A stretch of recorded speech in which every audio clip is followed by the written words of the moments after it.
दोस्तों, आज हम एक ऐसे विषय और गंभीर बल्कि ऐसे नहीं बल्कि बेहद गंभीर विषय और इशू को उठाने जा रहे हैं कविता संग्रह के माध्यम से, जिस पर बातें आज की तारीख में साहित्य, कला और संस्कृति तीनों जगहों से लगभग गायब सी हो रही हैं, क्योंकि हम आधुनिकता के उस दौर में हैं जहाँ पर शैम्पू साहित्य का बोलबाला है।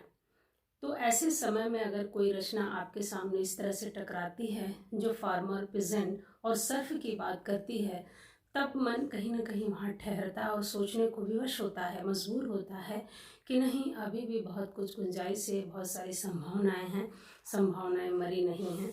तो इस शैम्पू साहित्य के ज़माने में आपसे मैं कुछ दूसरी चीज़ें साझा करने जा रही हूँ।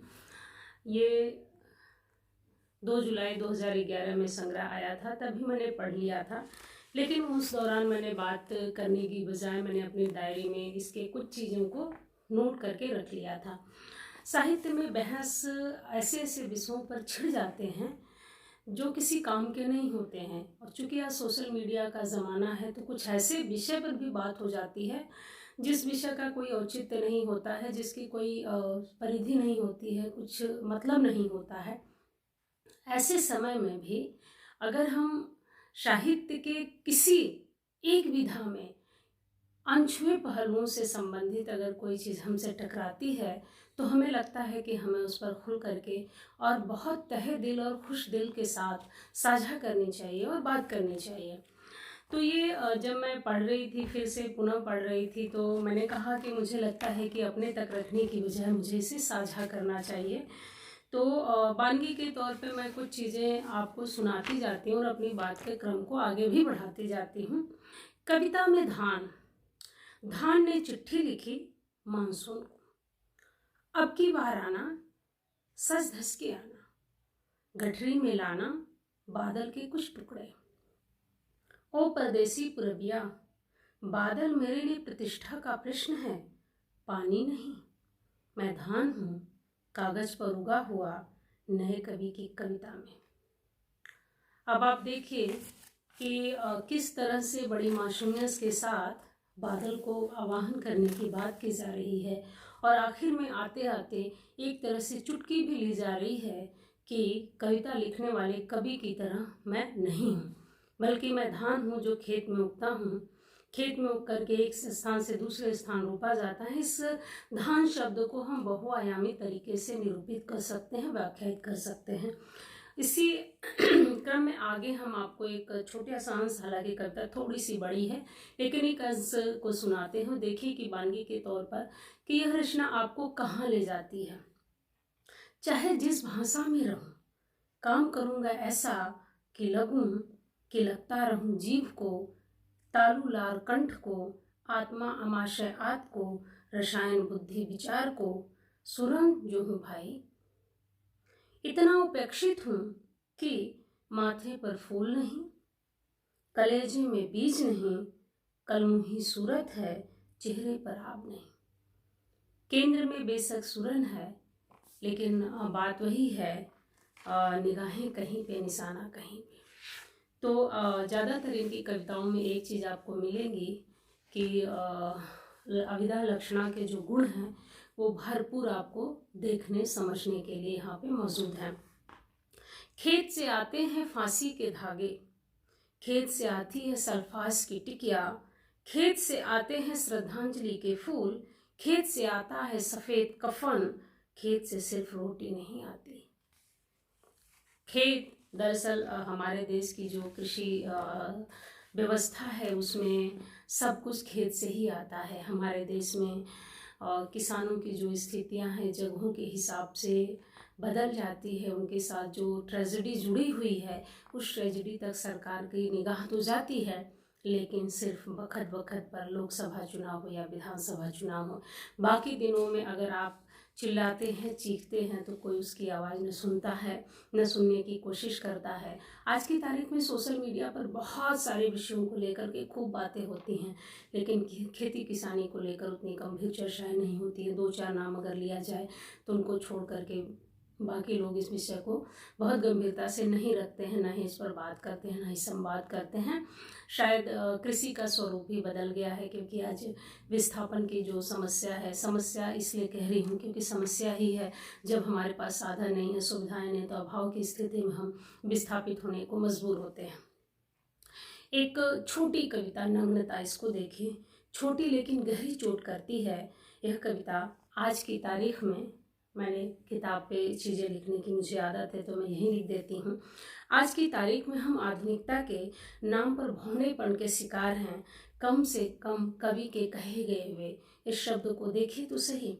जो कपड़ा उगाते हैं वे नंगे रहते हैं, जो कपड़ा बनाते हैं वे नंगे रहते हैं, जो रखते हैं कपड़ों का गोदाम वहाँ नग्नता रहती है।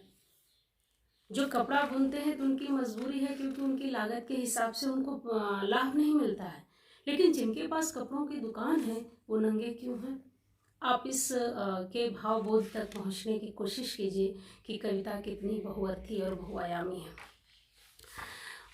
इसी के अगली कड़ी में देखिए, हम आपको एक छोटी सी और सुनाते हैं और समझाने की कोशिश करते हैं, बल्कि साझा करने की कोशिश करते हैं। समझा नहीं रहे हैं, बल्कि हम आजकल मैंने एक शब्द सुना है कि किताब की आत्मा तक पहुंचना। अगर किताब की आत्मा तक पहुंचने की बाध्यता ना हो तो किताब खुद अपने आत्मा तक पहुंचाने के लिए मजबूर करती है। अदरवाइज रिश्ते नातों के आधार पर किसी किताब की आत्मा तक पहुंचना संभव नहीं है, खास करके पाठक के लिए।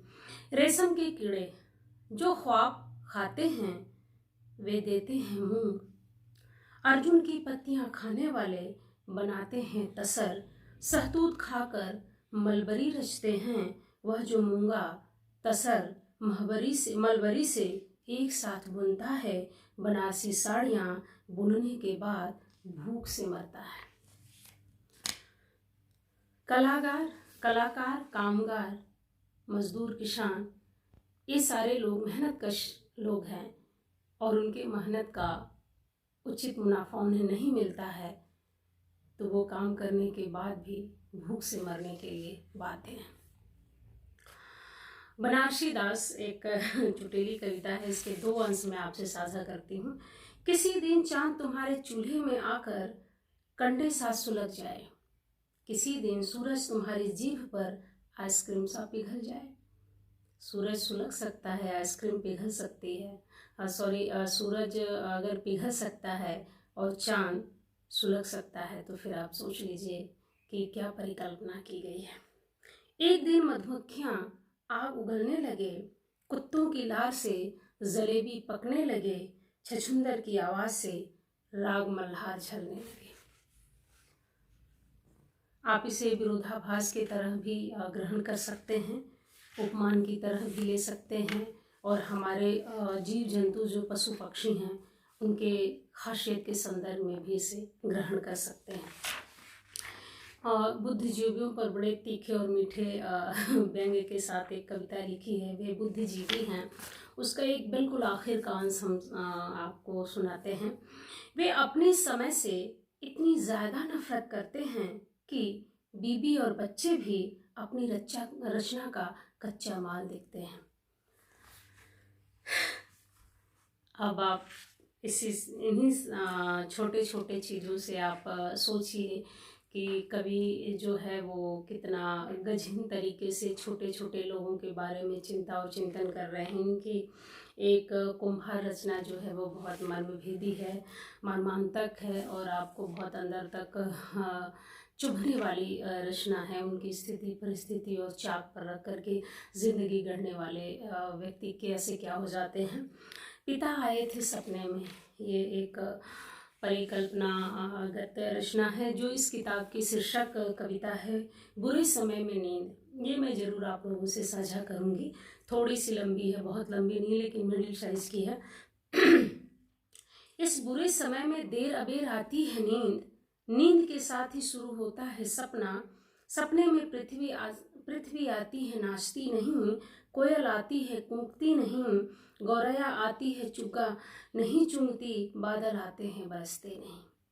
फूलों से नहीं बतियाती हैं तितलियां, हवा से दूर भागती है गंध, नवजात को लोरियां नहीं सुनाती है माँ, परियों के महान देश नहीं घुमाती है नदी, दादी सपने में अब पुस्तक मेले नहीं लगते, बेर की फलियां नहीं पकती, सप्तऋषि तारे नहीं उगते, दूर दूर तक दरख्त नहीं दिखते, तो घोंसलों की क्या बात।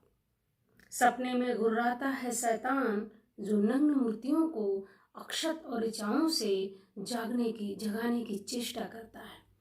मूर्तियां सुबुगाती हैं, फिर मूर्छित हो जाती हैं। सपने में एक सांड आता है, जो मेरी सब्जियों की बाड़ चढ़ जाता है। एक बिल्ली आती है, जो मुंडेर पर सहमे सारे कबूतरों को खा जाती है। एक पिशाच आता है, जो मेरे छप्पर पर खोपड़ियां और अस्थियां बरसाता है। यह कैसा सपना है, जिसमें कभी मुर्गे नहीं देते बाग, गगन होनी नहीं गाती है बटगीत, राह चलती है चांद की लाश कंधे पर लाए।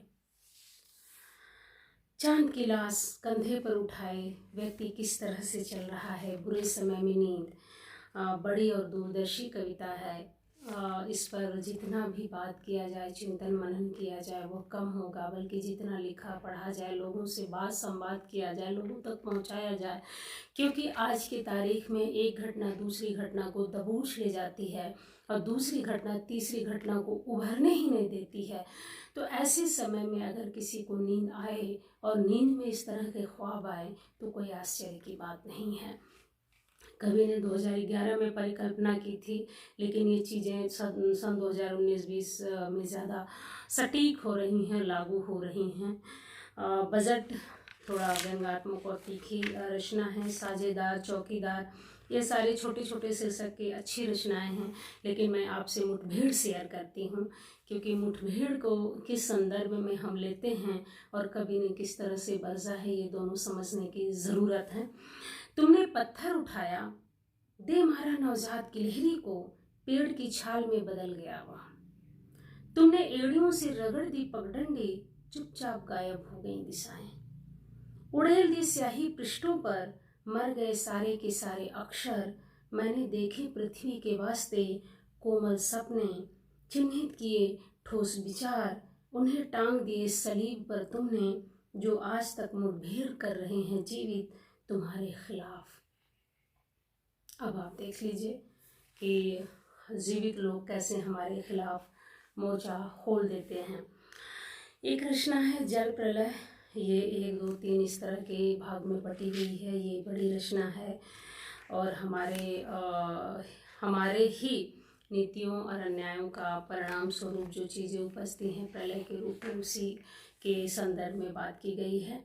रज़ाई बड़ी कोमल सी रचना है, लेकिन हमारे लिए कोमल शब्द हो सकता है, लेकिन अलग अलग लोगों की नज़र में उसकी क्या अहमियत है ये आप देखिए। रज़ाई, मेरी झोपड़ी के पड़ोस में नीम का यह पेड़ दादा के बचपन से पोते के बुढ़ापे तक का फासला तय कर चुका है। नंग धड़ंग गवाह है यह, मेरी कई पुस्त कट गई रज़ाई के अभाव में। ऐसे में याद आते हैं पिता को दादा द्वारा दिए गए संदेश।